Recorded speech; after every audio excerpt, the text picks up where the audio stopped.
And as promised, let's now take you back to Sandton, live to the Convention Centre, where SABC News anchor Nomfundo Mabalane is standing by as more of the heads of states arrive in the country for the BRICS Summit. And Nomfundo, a very good afternoon to you. Look, talk to us about what is expected in the next coming days as the rest of the summit dignitaries arrive. Good afternoon, Alicia, and good afternoon to our viewers. We are indeed coming to you live from the Sandton Convention Centre for the 15th BRICS Summit. Quite a lot is expected to take place, very important discussions to be had, among them being the transformation of the multilateral institutions. A number of people have been speaking about this. When we talk about these institutions, we're talking about, in particular, the UN Security Council. South Africa and even Nigeria have said they want to see greater representation of Africa. It needs, that particular institution needs to reflect the dynamics of the 21st century. So quite a lot, including the expansion of BRICS. It's another one that is quite topical. We do know the likes of Brazil have expressed a bit of apprehension, Alicia. Their apprehension is more around wanting there to be a criteria that is set when they are to admit. And this also applies to the Development Bank as well. They want some sort of a criteria before they are to admit any of those who have indicated interest to join this very, very powerful bloc. But beyond that, there was quite an important event, significant indeed, that happened just before we get started with the BRICS Summit itself. It is the state visit of the Chinese President, Mr. Xi Jinping. Very, very important one, and I'm joined by our specialist researcher here, Veli Mthiyane, just to unpack the significance of that. Veli, much has been said about this. It's been said that it is possibly the most significant. It's the second largest economy, and the President, Xi Jinping, has not had an international trip in a very long time. South Africa happens to be second this year. How significant is it really? Well, firstly, good afternoon to the viewers and good afternoon to you. This state visit by the President of China is more important in more ways. Number one is that South Africa and China, they have got very strong relations in terms of trade and also historical ties. And then secondly, for the President of China to come and visit South Africa, it's an opportunity for him to meet also other African heads of state. You know the importance of China in terms, the role that they've played in terms of infrastructure development on an African continent and the continuous engagements in terms of trying to improve the relations even in terms of trade, which is something I will touch on later on. But South Africa with China, it was very important for Xi Jinping, the president, to come and also touch base with Pretoria before the beginning of the summit. You will recall that when there was an issue of President Putin of Russia, that he may be arrested if he gets into South Africa, and there were talks of this summit of BRICS being moved elsewhere. It was President Xi Jinping who was very vocal in saying this summit must take place in South Africa. So those relations and assurance to the Pretoria that Beijing is also with South Africa and the trade relations and in all other bilateral agreements, they are together. And also we do understand that there are different bilateral agreements that they are engaging on that they've just signed. And we believe that those bilateral relations will include trade, which is something that South Africa needs to improve on. But it's something that we'll touch on later. A very important visit. It was very important. It's quite rare these days to see President Xi Jinping going abroad, but this was important. It certainly indicates, not only for South Africa, but for the continent. It certainly indicates how strategic we are for even China, as many have called us that gateway to the continent. But if we speak just a little bit on the trade, I know we're just pressed for time, but if we had to speak on the trade, we've heard many speaking about the trade deficit, that here, the trade that we are engaged in with China is significant, but mostly it's skewed in favor of China. And this is something that our president committed he wants to address. But how do we go about addressing it when manufacturing is still at the level it is in the country right now, and even the infrastructure to support this manufacturing value chain is also a problem right now, if we even just look at the transport infrastructure to transport the very goods? If you look into what the goods that we export to China, in terms of the rands and cents, it's about 188 billion rands. And what we import is about 367 billion rands. It's almost double in terms of deficit. So we are far behind. But one of the key areas and in past few days that have been discussed is the excess of South Africa's agricultural products, of which that's the area where South Africa should be capitalizing on. I understand that there are MOUs that have been signed, but at the current state, the trade agricultural between South Africa and China is very minimal. For me, where I'm sitting and looking at the stats and research, and that's where South Africa needs to capitalize, because we currently, in terms of the total volume of export, that amounts to about 4.1% of what we export to China is in terms of agricultural products. That's an area we need to specialize on, not only just to send it, but also to do agro-processing, so that in the process of us exporting agricultural products, but also we beneficiate them so that when they arrive at that other side, they are ready for consumption, and also it creates jobs in South Africa, so that in another way, they will balance the scale in terms of the balance of trade. It's a huge deficit. It's about 179 billion rand deficit in terms of trade with China. So we import more than we export to them, and that needs to be addressed. And there is a room even for the manufacturing. There are MOUs that have been signed. Particularly yesterday, the discussion was about the manufacturing of lithium batteries as well as the solar panels. That is the area where South Africa we should be able to manufacture and also supply throughout the continent. And I suppose we heard there that the president did indicate that in fact they are now looking to import more quality goods from South Africa. So there is a commitment at the very least to assist us in this project of importing more manufactured or value-added goods. But then if we had to start to build up to what is about to take place here come 4 o'clock, because we do understand that the leaders now would be engaged in a photo opportunity and they'll be making their way here to the Sandton Convention Centre. If we look at some of the issues to be deliberated upon, many have said what we are possibly about to witness here is perhaps the reshaping of the geopolitical and economic architecture of the country. Do you really share, of the world, pardon me, do you really share the sentiment that it possibly is that game changer, that the conversations here could possibly re-engineer the architecture as we know it? Firstly, it's very interesting that according to the powers that would be in BRICS, they are in no competition.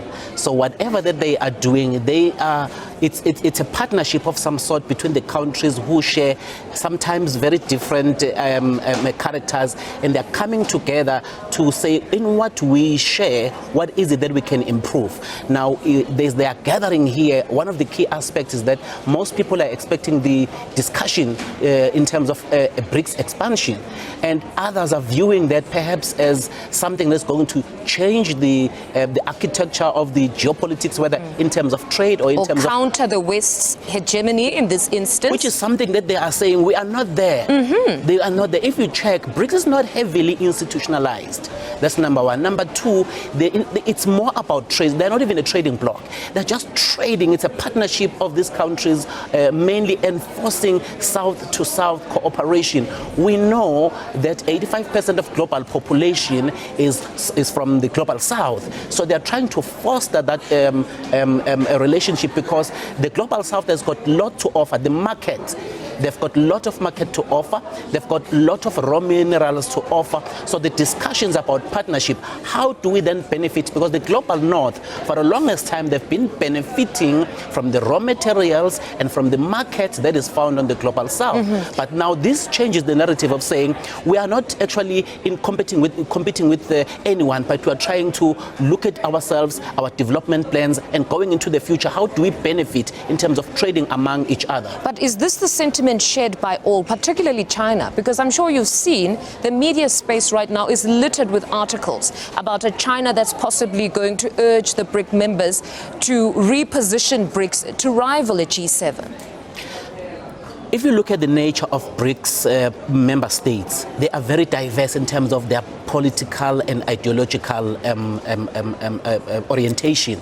So in as much as whatever decisions that are taken here, each member state will benefit in one way or the other. It might happen that the agreements that are taken here, 2 to a certain extent, they may benefit China, but it's not the interest or the nature of BRICS to partner with China to say, let us change the status quo in terms of dethroning maybe so-called West institutions. It's all about these member states enforcing the trade among themselves, cooperation among themselves for the development of their own nations, because it is very much important that in the global south, south to south, there is a trade relations and there is cooperation, so that in terms of achieving of the SDG goals, that these global south countries are able to alleviate poverty in their own countries.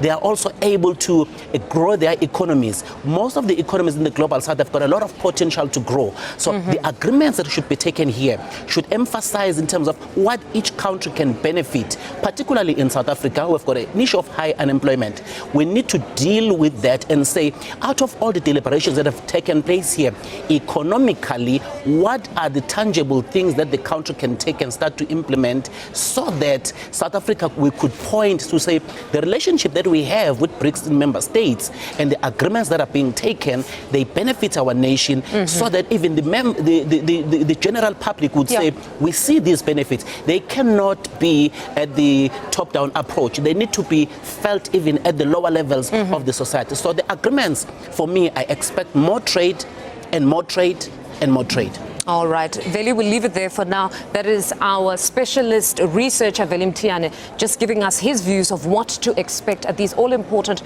conversations starting roughly at around 4. But I believe we have my colleague Natasha Phiri, who's stationed here at the Sandton Convention Centre. Natasha, what's happening on your side?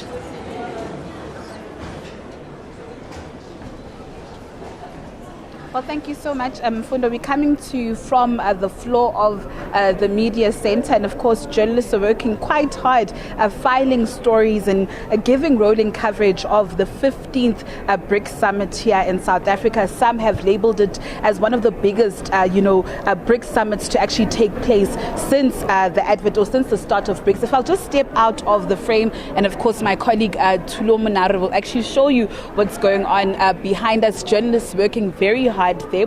But of course, Mthiyane, we're all counting down to that start-off time of the summit, where the leaders of the BRICS bloc will be actually making their way to the Sandton Convention Centre, the largest African square mile here in Africa, all for the important 15th BRICS Summit. But just to recap what has happened so far, earlier on we attended the meeting of the ANC officials with Brazilian President Lula da Silva, who's also, the party, rather the leader of the Brazilian's governing workers' party. And of course, the president of Brazil and of course the ANC officials exchanged notes on just key issues, not only surrounding this BRICS summit, but other issues. The issue of the coalitions, Mthiyane, you know that that has been an issue that has been adorning our headlines here as South African media, much because, next year we know that those next year's elections are going to be watershed elections, and some have said that, listen,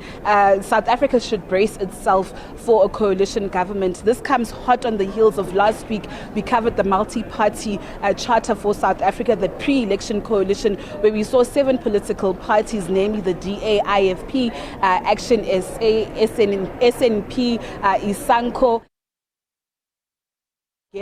and saying that they are forming a pre-election coalition government that seeks to unseat the ANC government and keep the EFF away from power. Some of the tenets of that coalition were that the largest leader within that bloc would actually become the leader of business. And just reacting to that today, we heard the ANC chairperson, Mr. Gwede Mantashe, saying that moonshot pact will not work. In fact, it's not an original concept. It's actually an American concept that was deemed or used to actually unseat the ANC government. And he had said that President Lula da Silva had actually given them advice on coalitions, saying that in order for coalitions to work in a country like South Africa, there needs to be mutual respect amongst coalition partners. Other issues between the two was consolidating power amongst their ruling party there. And of course South Africa, you would know, an interesting fact for those who don't know, is that Brazil is actually under a coalition government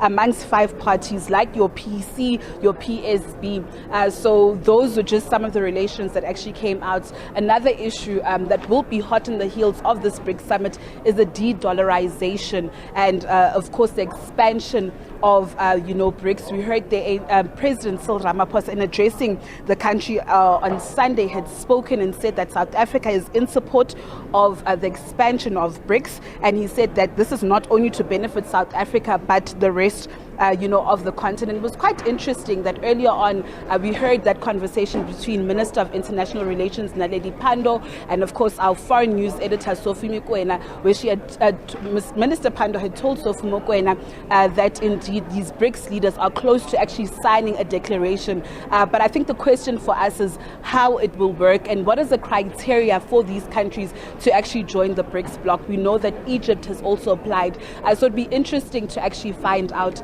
what is going to happen. Quite critical also, Nomfundo, who was also a part of this meeting. We saw the alliance, the tripartite alliance of the ANC, representatives from COSATU, Mike Shingang, the second deputy president of COSATU, and of course, the general secretary of the SACP, Solima Paila, taking part in those discussions. And they had said that Da Silva had actually reminded them that, COSATU was once a vibrant union across the African continent. So it would be interesting what notes they exchange, to say that COSATU must actually come back, to its former glory of being that vibrant trade union, across the country. A lot of deliberations actually took place between the two nations on, alleviating poverty within South Africa. And this comes amidst a very high unemployment rate, not only amongst young people in the country, but of course South Africans at large. And I think the wish for South Africans is that they want to see the immediate benefits of BRICS, how BRICS will actually benefit them in real term. And we're talking about not only trade and cooperation between the two countries, but unemployment, Nomfundo, the immediate needs of people, unemployment, addressing the triple challenges of inequality as well. So these are just some of the things to actually look out, for at this BRICS summit. So these are just some of the exchanges that actually took place between South Africa and, of course, Brazilian President Lula da Silva. With that said, I'm going to cross back to you. Thank you so much to our reporters there, Nomfundo Mabalane and reporter Natasha Phiri, live to us, of course, from the 15th BRICS Summit that is currently kicking off or taking place at the Sandton Convention Centre. More from our reporters in a short while.